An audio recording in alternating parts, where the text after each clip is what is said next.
show from the beginning. This is not the way to tell you the truth. I wanted to do it. But I thought you were the perfect person to talk to. You know, it's hard for Americans, I think, to process when tragedy happens. It was very hard for a lot of Americans to process seeing your dad on stage in Butler get shot last July. I think it was incredibly hard for Americans to process the tragedy we saw play out this week with Charlie. But whenever these are personal relationships, when it is your dad, when Charlie is a very close friend, it does feel different. How has this been? I mean, maybe you can explain to people, Charlie was a very close friend to our whole family. He was. I remember when Charlie walked into our office. You know my offices very well, honey, and he walked in, he was 21 years old, and he was talking about this grand vision for what Turning Point was going to be, and he's talking about how he wanted to kind of redefine, you know, the political movement on campuses all across the country. These kids were getting indoctrinated all over the places. These teachers were just brainwashing them, and how he wanted to change course. And I'll never forget thinking about what a lofty goal it was, and probably, you know, insurmountable. And he described it all. I mean, he literally described where he was today with Turning Point to me, sitting in our offices 10 years ago when he got there. I mean, he was beyond his years. He was an inspirational guy. He was obviously a great friend. And listen, you and I were sitting on our bed in Westchester, New York, you know, with the kids on our lap, you know, watching when Butler happened. And, you know, to see my father almost get killed, and you were there right by my side. And then to see what happened in Palm Beach, Florida, you know, 2 months later, 3 months later, that was 14 months ago right now, and to see those videos, and I strongly encourage people, if you haven't seen them, to not watch them. I'm sick and tired of this. The bullets are only flying one way, right? They've done everything they could to put our family, our movement, our party, our country under siege, and it's heartbreaking. Well, you know, the highs we've seen have been very high. The tough times have been very tough. You know, you just talked about some of those tough times. There are a lot of tough times, though, that we've never even talked about, and you said the words under siege. That's the name of a book that you have coming out describing all the things that our family has been through, the highs and the lows. And one of the things that I keep thinking about, Eric, is the fact that standing by our side, even in the toughest times, was Charlie Kirk.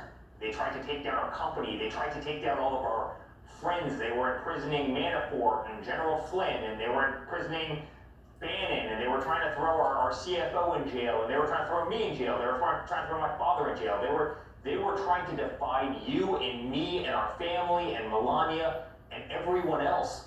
And that was a siege. And then they tried to kill him. I wrote the title to that book, Before Butler, right? And then the ultimate siege was when they tried to take his life, and then they tried to take his life again. And then you saw what they did to Charlie, who was the next generation of the greatest political movement this country has ever seen.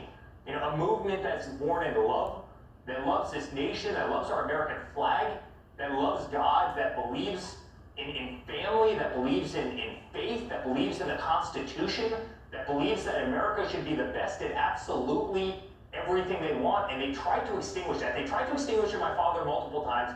Then they tried to extinguish it by killing Charlie yesterday. But it doesn't extinguish the movement, and what it does is it just cements not only Charlie's legacy, but it cements the legacy of what we all stand for, and what you and I and my father and our entire family and everybody who's probably watching us right now has fought so damn hard for, and that's why Charlie will never be forgotten.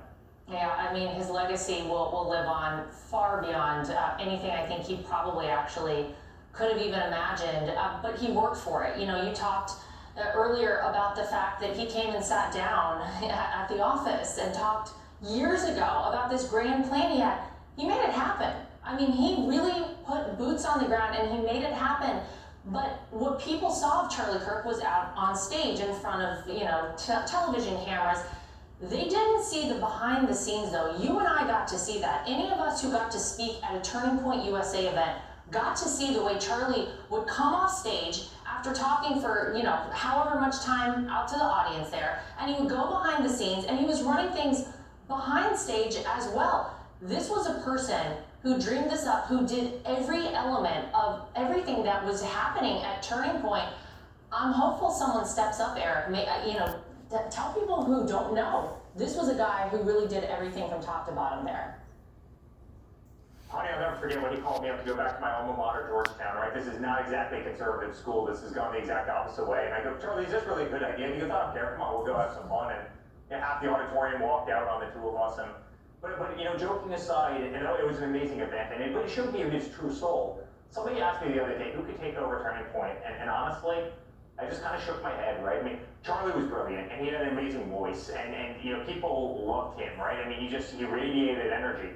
But beyond that, behind an organization like that, you need to be able to run a massive organization. That's what he did. He was organized, he was disciplined, he was a great fundraiser, he was a great communicator. You know, like it wasn't just his job, this was his hobby. I don't care where I went, and you saw this so many times. I don't care if I was away on business, I don't care if I was building a tower somewhere, I don't care if I was working on a golf course, I don't care if I was at a political event anywhere around the country. Everywhere I went, I ran into Charlie, right? I mean, the guy must have worn through pairs and pairs of shoes. He never stopped. It didn't matter if it was a Saturday or a Sunday or a Monday. I mean, he did a different event. It didn't matter if you were on a ranch somewhere, Charlie was there, or if you were in a big city somewhere, or if you were in, you know, liberal, you know, Washington State, well, Charlie was there, or if you were in kind of conservative Texas, Charlie was always there. He was a remarkable human being, and so it's impossible shoes to fill. I mean, that was the future of the Republican Party. We've got a lot of great people, right? But that, I mean, he had such a captivating message. He had such an unbelievable following.